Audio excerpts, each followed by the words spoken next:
29 तारखेपासून पुन्हा एकदा मराठ्यांचं आंदोलन उभा राहतंय. पण हे आंदोलन नेमकं कशासाठी? प्रत्येक महिन्यामध्ये उपोषणाला बसायचं आणि लगेच उठायचं. मग नेमकं हे आंदोलन आपण कशासाठी पुन्हा पुन्हा आणि वारंवार करतोय? वैताग आला या सगळ्या गोष्टींचा. असं काही लोकांना जर वाटत असेल ना, सगळा व्हिडिओ अत्यंत महत्वाचा आहे. व्हिडिओ कुणीही स्किप करू नका. हा व्हिडिओ शेवटपर्यंत बघा, कारण मराठा आंदोलन जे 29 तारखेपासून पुन्हा एकदा महाराष्ट्रात उभा राहतंय ते कशासाठी राहतंय ना, हेच आपण या व्हिडिओमध्ये पाहणार आहोत. व्हिडिओला सुरुवात करण्याच्या अगोदर द रिअल थॉट आपल्या या युट्यूब चॅनलला जर तुम्ही अजूनही सबस्क्राईब केलं नसेल तर आत्ताच लगेच सबस्क्राईब करून टाका, कारण आपण ते बोलतो जे सत्य असतं. तर चला, सबस्क्राईब केलं नसेल लगेच सबस्क्राईब करून घ्या. आपण या व्हिडिओला आता सुरुवात करूया. कित्येक मराठा बांधवांना असं वाटत असेल, निगेटिव्हिटी थॉट त्यांच्या मनामध्ये येत असतील, प्रत्येक महिन्यामध्ये आंदोलनाला बसायचं, आपण आपला वेळ वायाला घालवायचा, रानातली कामं सोडून द्यायचे आणि प्रत्येक वेळेस मनोजदादा जरांगे पाटलाच्या पाठीशी उभा राहायचं. हे असं अजून किती दिवस चालणार आहे? असं जर काही मराठा बांधवांना वाटत असेल तर तुमच्यासाठी सर्वात महत्वाचा संदेश मी देण्यासाठी हा व्हिडिओ बनवतोय. पाटलांच्या पाठीशी उभा राहणं का गरजेचं आहे ना, तेच मला सांगायचं आहे. आणि हे वारंवार आंदोलन का उभा राहतात महाराष्ट्रामध्ये मराठा समाजाची? पाटील वारंवार उपोषणाला का बसतायत? त्याचं मी उत्तर तुम्हाला आज या व्हिडिओमध्ये देणार आहे. प्रत्येकानं हा व्हिडिओ प्रत्येक मराठा बांधवांपर्यंत शेअर करा, कारण अत्यंत महत्वाचा, मराठा समाजासाठी अत्यंत महत्वाचा विषय मी तुमच्या पुढे मांडतोय हा. आणि मराठा बांधवांपर्यंत हा शेअर झालाच पाहिजे व्हिडिओ, कारण प्रत्येकाला कळायला पाहिजे 29 तारखेच्या आंदोलनाला पाठिंबा देणं गरजेचं का आहे. महाराष्ट्रामध्ये 6 कोटी मराठा समाज आहे. राज्यामध्ये सगळ्यात मोठा जर समाज कोणता असेल तर तो मराठा समाज आहे. पण इतक्या दिवसापासून आरक्षणापासून तो वंचित राहिला आणि तेच आरक्षण गोरगरीब मराठ्यांना मिळवून देण्यासाठी हे वारंवार उपोषणं आणि वारंवार आंदोलन महाराष्ट्रामध्ये उभा राहत आहे. पाटील पुन्हा एकदा उपोषणाला बसतात आणि पाटलांनी स्वतःच्या घरावर तुळशी पात्र ठेवलंय आणि तो पाटील लढतोय फक्त आणि फक्त मराठा समाजासाठी, मराठ्यांना त्यांचा हक्क मिळवून देण्यासाठी. जे ओबीसी प्रवर्गातून मराठ्यांच्या हक्काचं आरक्षण आहे ते आरक्षण मिळवून देण्यासाठी पाटील लढत आहेत. जेवढेही उपोषण केलेत ना, स्वार्थासाठी नाही केले, फक्त आणि फक्त गोरगरीब मराठ्यांसाठी केलेत. त्यामुळे प्रत्येकानं पाटलांच्या पाठीशी उभा राहणं गरजेचं आहे. आणि जर कुणाला वाटत असेल वारंवार आपण आंदोलन करतोय, मग काय रानातली कामधंदे सोडून द्यायची का आणि पाटलाच्या पाठीशीच उभा राहायचं का? तर त्याचं उत्तर असं आहे, आपल्याला उभा राहावंच लागेल. इतके दिवसापासून आपण आरक्षणापासून वंचित राहिलो आणि जर आपल्याला ते आपल्या समाजाला मिळवून द्यायचं असेल ना, तर पुन्हा एकदा पाटलाच्या पाठीशी उभा राहावं लागेल. 29 तारखेपासून ते आंदोलन स्टार्ट होतंय. पाटलांनी डायरेक्ट क्लिअर केलंय, सरकारला इशारा दिलाय, एकतर सरकार महाराष्ट्रात राहील नाहीतर मी राहील. पाटील पुन्हा एकदा आपला जीव आपल्या समाजासाठी धोक्यात घालतात. आपल्याला काय करायचं? आपल्या आंदोलनात नाही बसायचं. आपण तर 3 टाइम मस्त जेवतो. तर तो माणूस, अरे स्वतःच्या बायकोला त्याने सांगितलं होतं, तुम्हाला आठवत असेल, स्वतःच्या बायकोला सांगितलं होतं, कुंकूपासून तयार राहा, मेलो तर समाजाचा आणि आलो तर तुझा. आपल्याला काय करायचंय? आपण तर आपल्या बायको लेकरांसोबत मज्जा करतोय. फक्त आणि फक्त पाटलाच्या पाठीशी आपल्याला उभा राहायचंय आणि राहावं लागेल, लढावं लागेल. मराठा समाजाचा आतापर्यंतचा इतिहास आहे. मराठ्यांना आतापर्यंत लढलं जर नाही ना, तर मराठ्यांना काहीच मिळालेलं नाहीये. मराठ्यांचा इतिहास काढून बघा. छत्रपती शिवाजी महाराजांपासून जर आतापर्यंतचा मराठ्यांचा इतिहास बघितला, मराठ्यांना लढल्याशिवाय काहीच मिळालेलं नाहीये. छत्रपती शिवाजी महाराजांनी हे स्वराज्य निर्माण केलं, 18 पगड जातीला एकत्र केलं, स्वराज्य निर्माण केलं. कित्येक संकटांना सामोरे जावं लागलं, तेव्हा छत्रपती शिवाजी महाराजांनी हे स्वराज्य निर्माण केलंय. आणि तेच आज छत्रपती शिवाजी महाराजांच्या आदर्शावर आणि छत्रपती शिवाजी महाराजांचे विचार घेऊन मनोजदादा जरांगे पाटील लढतायत. आणि म्हणूनच आपल्याला पाटलाच्या पाठीशी खंबीरपणे उभा राहायचंय 29 तारखेपासून. आता उभा का राहायचंय मी थोडक्यात सांगतो. सरकारने वारंवार मराठ्यांना फसवलंय, मराठ्यांना वारंवार धोका दिलाय. देवेंद्र फडणवीस साहेबांचं हे जे सरकार आहे ना, एवढं घातकी सरकार आहे. गोरगरिबांचं सरकार नाहीये, शेतकऱ्यांचं सरकार नाही, हरामखोर सरकार आहे. क्लिअर शब्दात सांगतो मी, भिकारचोट सरकार आहे हे. मराठी कामधंदे सोडून रस्त्यावर उतरतायत. आतापर्यंत या महाराष्ट्राला मराठ्यांनी काय नाही दिलं? हा महाराष्ट्र मिळवून देण्यासाठी, हा देश स्वातंत्र्य देशाला मिळवून देण्यासाठी सर्वात पुढे जर कोणता समाज राहिला असेल तर तो मराठा समाज आहे. आणि तोच मराठा समाज आज कित्येक 3 ते 4 वर्ष झालं रस्त्यावर उतरतोय. पण हे भिकारचोट सरकार फक्त आणि फक्त मराठ्यांना वारंवार फसवतंय. लाज वाटत नाही? देवेंद्र फडणवीस साहेबांनी काय केलं माहितीये? वारंवार मराठ्यांना फसवलंय, जागोजागी फसवलंय. आता एक गोष्ट मला देवेंद्र फडणवीस साहेबांवरती डायरेक्ट आरोप नाही करायचा आहे. काय आहे माहिती का? मराठ्यांच्या ज्या मागण्या आहेत आणि सरकार, या दोघांमध्ये ना, मराठे आणि सरकार या दोघांमध्ये 2 लोक प्रामुख्याने आहेत. एक म्हणजे उपसमितीचे अध्यक्ष विखे पाटील आणि दुसरे म्हणजे आपले प्रसाद लाड साहेब. या 2 लोकांनी खऱ्या अर्थानं मराठ्यांचा घात केलाय हे म्हणायला काहीच हरकत नाही. मराठ्यांचं जर वाटोळं कुणी केलं असेल तर मंत्री विखे पाटील आणि प्रसाद लाड साहेब या दोघांनीच केलंय. आरोप आहे माझा या दोघांवरती. का माहित आहे? सर्वात पहिल्यांदा जेव्हा मराठ्यांचं आंदोलन उभं राहिलंय, शेवटचं उपोषण जे दादाने केलं होतं, भर उन्हामध्ये केलं होतं, रखरखत ऊन पडलं होतं. आणि त्या उन्हामध्ये तो माणूस उपाशी राहिला फक्त आणि फक्त मराठ्यांच्या लेकरांसाठी. गोरगरीब मराठ्यांना त्यांचा हक्क मिळवून देण्यासाठी तो माणूस उन्हामध्ये उपाशी राहिला. त्या ठिकाणी मी रात्री आले, प्रसाद लाड साहेब आले, विखे पाटील आले, उपसमितीचे अध्यक्ष. कशासाठी केलंय त्यांना माहिती नाही, त्यांना काहीच माहिती नसतं. विखे पाटील सरकारचं शिष्टमंडळ रात्री भेटायला आलं दादाला उपोषण सोडण्यासाठी. त्यावेळेस मी त्यांनी एक एसओपी आणली, सगळ्या गोष्टी आणल्या आणि ते मराठ्यांच्या हातामध्ये दिलं. एसओपी जेवढे मराठा आरक्षणाचे अभ्यासक आहेत त्यांना दाखवली. आरक्षणाच्या अभ्यासकांनी हो म्हणलं, योग्य आहे म्हणलं. आणि मग त्या ठिकाणी सरकारने जे शिष्टमंडळ पाठवलं होतं आणि जी एसओपी पाठवली होती नवी बरं का, आणि सरकारने जी एसओपी पाठवली होती, मराठा आरक्षणाचे जेवढेही अभ्यासक त्या ठिकाणी आले होते. कारण दादांनी आवाहन केलं होतं, पुन्हा म्हणू नका की हे चुकीचं घडलंय. त्यामुळं दादांनी टायमिंग दिला होता 5 वाजेपर्यंत महाराष्ट्रातील सर्वच मराठा अभ्यासकांनी आंदोलनाच्या ठिकाणी या. पण काही लोकांना गर्व माज असतो, त्यांना सन्मान पाहिजे असतो, त्यांना फक्त आणि फक्त इज्जत पाहिजे असते. म्हणूनच ते लोक त्या ठिकाणी आले नाही. तो योगेश केदार बी असेल त्या ठिकाणी नाही गेला, लांबूनच फक्त मनोज दादाच्या विरोधात बोलतोय आणि टीका करतोय. सरकारने फसवलं, सरकारने काहीच नाही दिलं, पाटलाच्या आंदोलनामुळे मराठा समाजाला काहीच नाही मिळालं, अशा टीका योगेश केदार करतोय. पण योगेश केदार त्या ठिकाणी का नाही गेला? कारण योगेश केदार हा गद्दार आहे.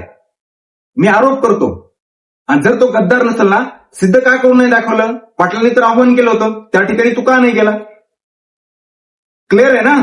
समजतंय तुम्हाला मला काय म्हणायचंय? मला फक्त एवढंच म्हणायचंय, सरकारने वारंवार मराठ्यांना फसवलंय.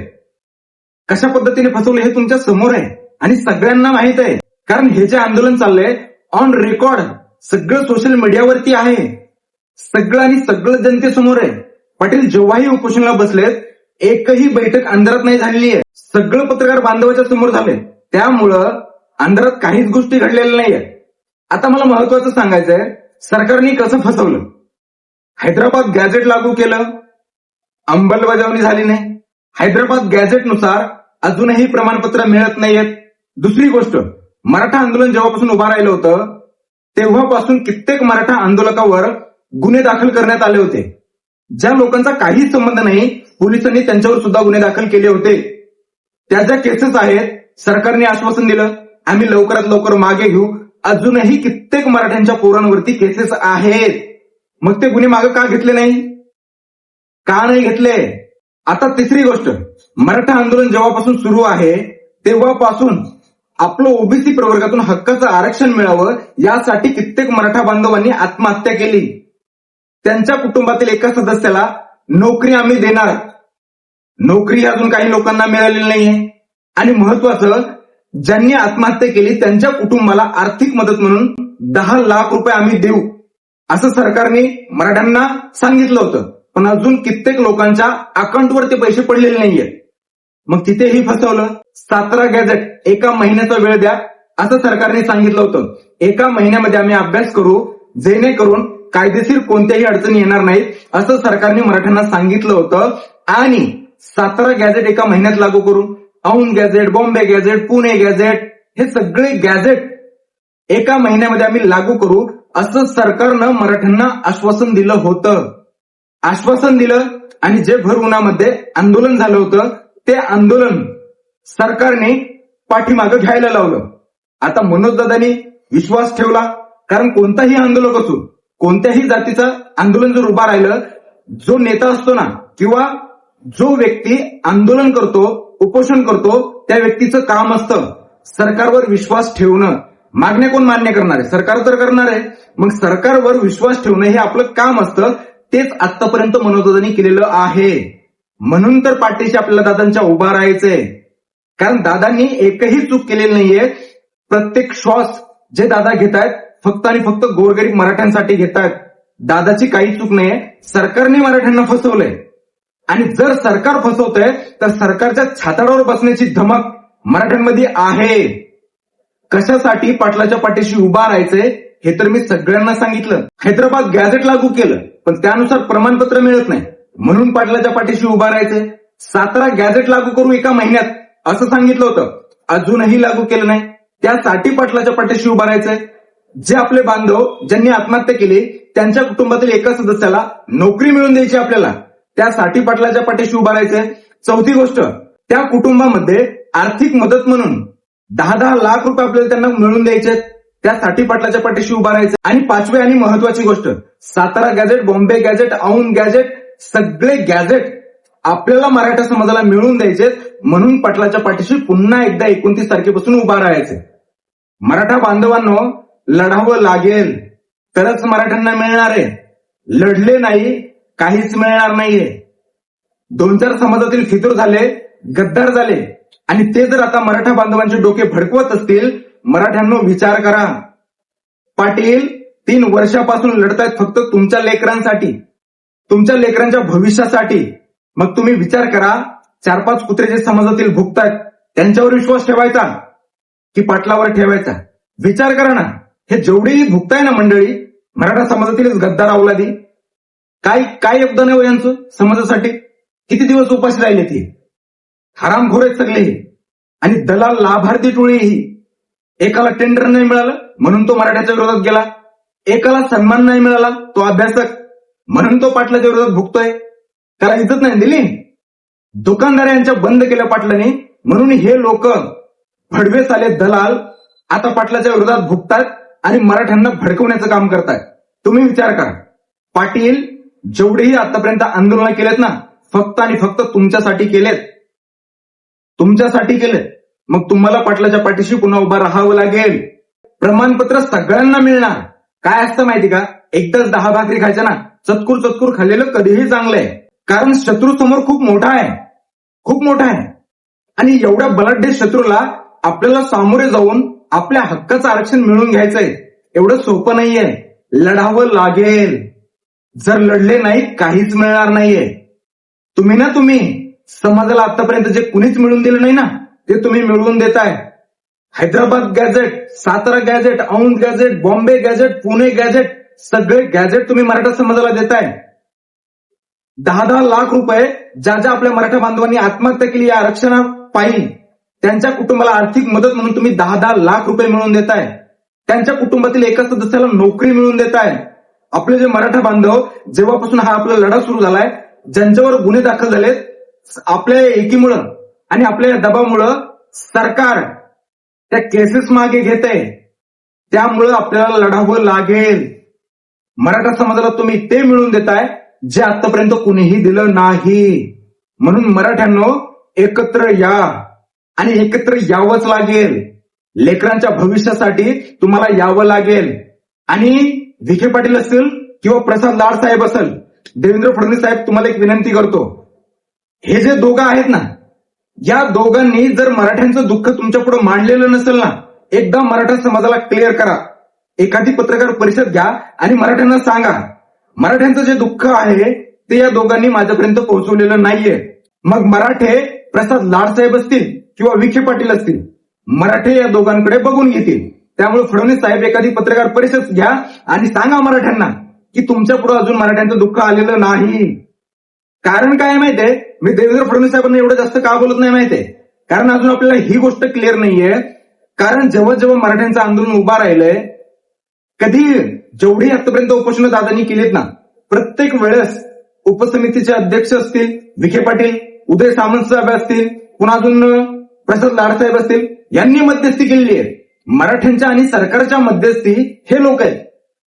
काय केलंय? जेव्हाही पाटील उपोषणाला बसलेत, जेव्हाही पाटलांनी आंदोलनाची घोषणा केली, तेव्हा हे दोघं तिथं येतात, प्रसाद लाडसाहेब आणि विखे पाटील. मग मनोज दादा हे दोघं आल्याच्या नंतर मनोज दादा गोरगरीब मराठ्यांचं दुःख या दोघांपुढे मांडतात. आणि माझ्या समाजाने तुमचं काही वाटोळ केलं नाही, माझ्या समाजाने तुम्हाला एवढं बहुमत दिलंय, त्याच्या बदल्यात तुम्ही माझ्या समाजाला काय दिलं, आणि जर काही द्यायचं असेल तर ते माझ्या समाजाला तुम्ही त्यांच्या हक्काचं आरक्षण द्या. तोपर्यंत आम्ही मागं हटणार नाही, कारण ते आमच्या हक्काचं आहे. अशा प्रकारे दुःख मनोज दादा सरकार पुढे मांडतात. सरकार पुढे म्हणजेच विखे पाटील असतील किंवा प्रसाद लाडसाहेब असतील, त्यांच्या पुढं मनोज दादा गोरगरीब मराठ्यांचं दुःख मांडतात. आणि मग त्यावेळेस विखे पाटील असतील किंवा प्रसाद लाडसाहेब असतील, त्यांचं म्हणणं काय असतं? आम्ही तुमचं दुःख सरकारच्या दरबारी मांडू. तुम्ही जे आम्हाला सांगितलंय आम्ही देवेंद्र फडणवीस साहेबांच्या कानावर घालू. प्रत्येक वेळेस यांची वाक्य ठरलेली आहेत. पण आपल्याला अजून ही गोष्ट क्लिअर नाहीये की विखे पाटील असतील किंवा प्रसाद लाडसाहेब असतील, मराठ्यांचं दुःख यांनी देवेंद्र फडणवीस साहेबांच्या कानावर घातलंय की नाही हे आपल्याला माहित नाहीये. त्यामुळे आपण आता सध्या फडणवीस साहेबांना थोडं शांततेत घेऊ. कारण आता दादा पण सध्या कौतुक करतायत, केलीत कामं केल्याच्या नंतर मराठा समाज कौतुकच करतोय. सरकार कोणाचंही असो, मराठ्यांना घेणं देणं नाहीये. मराठ्यांना पाहिजे त्यांच्या हक्काचं आरक्षण जे ओबीसी प्रवर्गातून आहे, आणि मराठे ते आरक्षण घेतल्याशिवाय मागे हटणार नाही. आंदोलनं जेव्हा जेव्हा महाराष्ट्रामध्ये उभा राहणार ना, महाराष्ट्रातील मराठा आता जागा झालेला आहे, झोपलेला नाहीये. मराठा समाज पेटून उठणार, दादांच्या पाठीशी उभा राहणार. कारण गोरगरीब मराठा समाजाला चांगल्यानंच माहित आहे, आतापर्यंत जे आपल्याला कुणीच देऊ शकलं नाही ते मनोज दादा देतायत. थोडं थोडं का व्हायना पण देतायत. लढतोय तो माणूस, हार नाही मानलेली, मराठ्यांना माहित आहे. त्यामुळे मराठे 29 तारखेला तुटून दादाच्या पाठीशी उभा राहणार. आंतरवालीसाठी पुन्हा एकदा जाम होणार. आणि 29 तारखेपासून दादांनी घोषणा केली आहे, आंदोलन उभा राहते. का पाटलाच्या पाठीशी उभा राहायचंय ही गोष्ट मी सांगितली आहे. हा व्हिडिओ मराठा बांधवांपर्यंत शेअर नक्कीच करा, सगळ्यांना कळू द्या. Hyderabad gazette, Satara gazette, Bombay gazette, Aundh gazette, Pune gazette, सगळे गॅजेट द्यायचे समाजाला. आणि ज्यांनी आत्महत्या केली त्यांच्या घरामध्ये एका सदस्याला नोकरी द्यायची, 10-10 लाख रुपये आर्थिक मदत म्हणून द्यायची, कारण त्यांनी बलिदान दिलंय समाजासाठी. त्यासाठी दादा लढतायत, तर दादाच्या पाठीशी आपल्याला उभा राहायचंय. प्रत्येक घरातून एक जरी सदस्य पाटलाच्या पाठीशी उभा राहिला ना, बस झालं. बाकीचे सदस्य घरातली कामं करा, रानात जा, शेतातली कामं बाकीच्या सदस्यांनी करा. विषय क्लिअर आहे.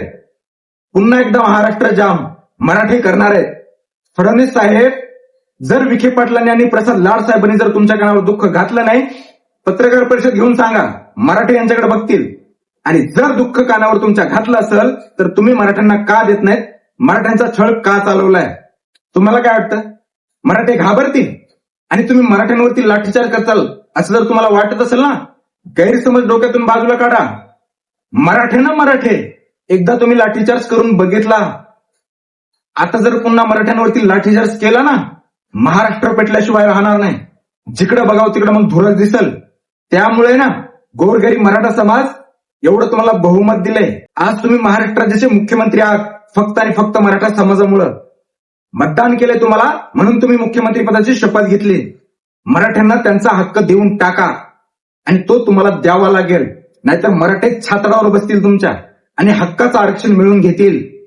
मराठे नाही घाबरणार यावेळेस. लाठीचार्ज तर तुमच्या डोक्यात पण आणू नका आणू. नाही होऊ शकत आता. त्यामुळं गोरगरीब मराठ्यांना त्यांचा हक्क द्या. मराठा समाज तुम्हाला डोक्यावर घेऊन नाचल. वारंवार तुमच्यावर गुलाल मराठा समाज उधळील. पण मराठ्यांना त्यांचा हक्क द्या, नाहीतर मराठे पुन्हा एकदा आंदोलनाला बसतायत. मग छातडावर कसं बसायचं सरकारच्या आणि हक्क कसं मिळवून घ्यायचा मराठ्यांना चांगलंच माहिती आहे. कारण हे मराठ्यांना वारसा छत्रपती शिवरायांचा आहे.